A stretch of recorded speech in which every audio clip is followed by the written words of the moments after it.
all of us have seen what premiered last week, which was Behind the Candelabra, right? Right. Yeah. Yeah. Man, my first question, do you think it could have been successful as a theatrical release? Oh, yeah, I think so. I thought that it felt like a theatrical movie pretty much to me. I mean, it really did. It looked like a theatrical movie. It felt like one. You know, the only thing that had even like a tiny bit of TV movie to it was maybe something about the title or maybe just the subject matter in general. But that was it. Otherwise, it was completely screen-worthy. Yeah, I mean, there's no reason this couldn't have been in the theater, and I mean, it's a good. I like though how he says he's moving into television now. He's not retiring, and I think it's good because I think he's a natural wherever he goes. Soderbergh, and I do think we're going to see another movie by him in a couple of years. But it's really funny. I was watching Magic Mike again the night before, and you can't help but think. I mean, Soderbergh is even better now in the last couple of years than he was in the beginning or in the middle. I mean, he just keeps getting better and better. He's definitely had a major run of very, very good movies. It's no doubt. I mean, it's amazing. You know. He's never lost his adventurous spirit as a filmmaker. I mean, and this is a very challenging movie. This is not an easy movie to get into. And I'm wondering, I mean, this is a very I mean, first of all, if you don't like Liberace, I don't know if you're like this movie. If you're not interested in the subject matter, probably not. But it's so fascinating regardless to watch these two actors. And I guess there's going to be just Emmy nominations all over the board for this one. I don't know if they built those sets or if they had, I don't know, but the recreation of Liberace's lifestyle is unbelievable. I mean, the costumes, the set decoration, everything is just unbelievable. I think it's top. Yeah, I agree. Stuff. I mean, I think all the as far as like physical appearance of the movie and everything, it's just beautiful. What I also like about it, it's not a very likable portrait of him, though.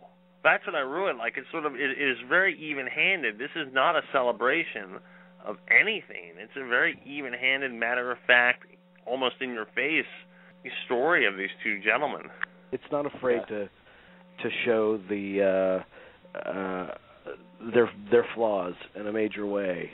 I think the use of stars was important because it kind of, for people that would be uncomfortable watching intimate homosexual encounters, right? It's softened somewhat by the novelty of seeing two actors, one in particular, Michael Douglas, who is so pronounced in his heterosexuality in a lot of his popular roles. Yeah, I think that makes it more palatable for some viewers. But even so, it doesn't sugarcoat the creepiness of that relationship at times. Oh, yeah. I mean, I agree. The fact that he wanted to remake him in his own image and the father-son dynamic at play. And it has so many colors in it, and it's also very funny, and it pays attention to the camp of Liberace's existence. Right. But then it finds a deep kind of emotional core in that camp. And I do think it's the most emotional movie Steven Soderbergh's made for me, and I think it's the best performed movie of the year and the best performance I think Matt Damon's ever given. I mean, I was really bowled over by a lot of elements in it. I thought the plastic surgery, the whole element of that was so disturbing. I mean, hats off for making that really just a horrifying process. I mean, and then of course Rob Lowe. We would be remiss if we didn't mention. Oh Rob no, he was good. He was great. I mean, he was a nut. That was an incredible supporting performance. Yeah, definitely. I mean, I liked how the movie too was unexpectedly sweet in some moments too, even though it does get down and dirty and it surprises you with its portrayal of the kinder aspects of the Right. relationship between them. Even later on in the film, we get a look at, we get a little respite from the bickering back and forth, and I was really glad too that the movie didn't descend into some kind of courtroom drama or something like that. Oh, thank God. Could have easily gone into that whole thing, but it didn't. The camera doesn't go into even one courtroom, I don't think. So that was refreshing too. Plus, interestingly enough, Marvin Hamlich's last contribution to movies, adapting the score. So and watching it reminded me about how stodgy Phil Spector was in comparison to it. Yeah. It really brought forth what a failure Phil Spector movie was. I completely agree with that, though. Definitely. Like Phil Spector, that movie didn't have nearly as much life to it as Behind the Candelabra did. And it's a shame that I know they're going to campaign for Matt Damon to win Best Supporting Actor, and I know they're probably both going to win Emmys, but it's a shame that they can't be both nominated for Best Actor, because it really is a two-hander. right. Very evenly split between the two of them. Yeah. I don't think either one of them deserves to be campaigned as supporting actor. I just think that's absurd. Mm-hmm. They're both. Why can't it has two leads? Let's just, say that it. Let's say what it is. Because they want both of them to win.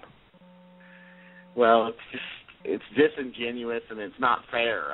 Actually, it's not fair to the people who actually give real supporting performances. Mm-hmm. I liked it so much that I wasn't even annoyed by the presence of Dan Aykroyd. Yeah, I was going to say, I was watching it, and I was like, is Damie grinding his teeth yet? I kept thinking. And by the way, wasn't Michael Douglas's miming of the piano incredible? I thought he did an amazing job of miming the piano for this movie. Yeah, he really did. It was.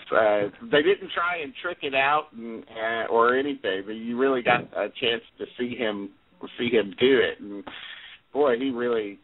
It was, and of course, I was completely shocked too the first time you see. And this is a little bit of a spoiler, I guess, if you haven't seen it, but I figure everybody's probably seen it by now. But when you see Liberace with his wig off.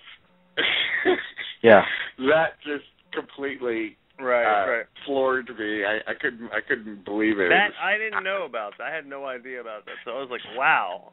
Yeah, what a great part. It's a great role.